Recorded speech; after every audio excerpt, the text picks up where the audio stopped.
Dans cette vidéo, je vais vous parler de pourquoi je préfère parler de sagesse corporelle plutôt que de bénéfices secondaires. Dans le domaine de la douleur chronique, on entend beaucoup parler de bénéfices secondaires à nos problèmes de santé. C'est un terme qui est utilisé dans les rapports de l'HAS, par exemple, ou dans de nombreux articles scientifiques. Et bien sûr, quand une personne développe des douleurs chroniques, et il y a la plupart du temps, il y a des bénéfices secondaires, qui sont par exemple l'arrêt d'une activité professionnelle qui ne convenait pas entièrement. Certains bénéfices secondaires peuvent aussi concerner mes modes relationnels. Une personne dans la famille qui tout d'un coup se met à avoir beaucoup de douleurs, bah, peut-être que les autres personnes vont plus en prendre soin, vont plus l'écouter, ça va réajuster des choses dans l'organisation familiale. Donc voilà, il peut y avoir plusieurs bénéfices secondaires à développer des symptômes. Mais quand on parle de bénéfices secondaires, parfois, il peut y avoir un côté péjoratif. Ça peut être par exemple: «Ah oui, cette personne elle a mal, mais c'est simplement pour attirer l'attention des autres». Comme si c'était, mal vu de vouloir que inconsciemment quelque chose dans cette personne veuille attirer l'attention des autres. Alors que quand on parle de sagesse du corps, pour moi, ça tient compte toujours de ces bénéfices secondaires, que ce soit du domaine, relationnel ou professionnel ou autre, mais ça connecte plus aux besoins. Ça connecte directement aux besoins qu'exprime le corps. Donc, quand on parle plutôt des bénéfices secondaires, et c'est très bien de se poser la question aussi, quels sont les bénéfices secondaires à développer ces symptômes-là? Voilà, il peut y avoir du jugement sur ces bénéfices secondaires.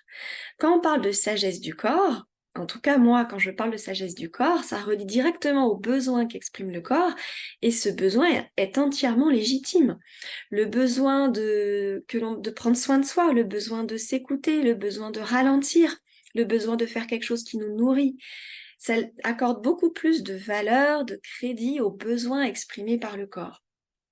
Après, toute la démarche est d'apprendre à nourrir ce besoin sans développer ce symptôme.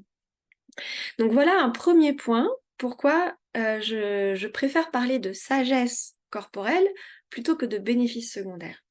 Un deuxième point aussi, c'est que très souvent quand une personne développe des symptômes chroniques, j'ai très souvent entendu dire: «Ah, c'est psychologique». Et dans la majorité des cas, il y avait toujours plein de facteurs physiologiques qui n'étaient absolument pas pris en compte, sous prétexte que c'était psychologique. C'est déjà arrivé, par exemple, qu'une patiente avec des douleurs chroniques au niveau des tendons, on lui dise qu'elle était en dépression, parce qu'elle a aussi fait un burn-out professionnel, et en fait, c'était un début de maladie de Parkinson, et ça a été très, très long à diagnostiquer. Ensuite, ça c'est plus courant en Ariège. Il y a beaucoup de patients qui ont des douleurs chroniques et derrière il y a des parasites chroniques comme la maladie de Lyme, qui sont souvent très difficiles à diagnostiquer, qui amènent des parcours très, très longs de prise en charge.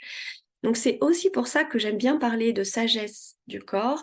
C'est qu'à partir du moment où on parle de sagesse du corps, qui s'exprime à travers des symptômes, on se met à l'écoute des différents besoins du corps. On se met à l'écoute des besoins physiologiques, des besoins émotionnels, des besoins spirituels. Besoins spirituels, pour moi, ça nous relie à ce qu'on aime vraiment faire et à quoi on a vraiment envie de consacrer notre vie. Ça nous relie à une dimension encore plus profonde à l'intérieur de notre corps. Et donc, quand on parle de sagesse du corps, et plus forcément de bénéfices secondaires, et pas seulement de bénéfices secondaires, ça nous relie directement à toutes les dimensions de notre corporalité, toutes ces dimensions qui seront explorées pendant ma formation sur la démarche de santé intégrative auprès des patients douloureux chroniques.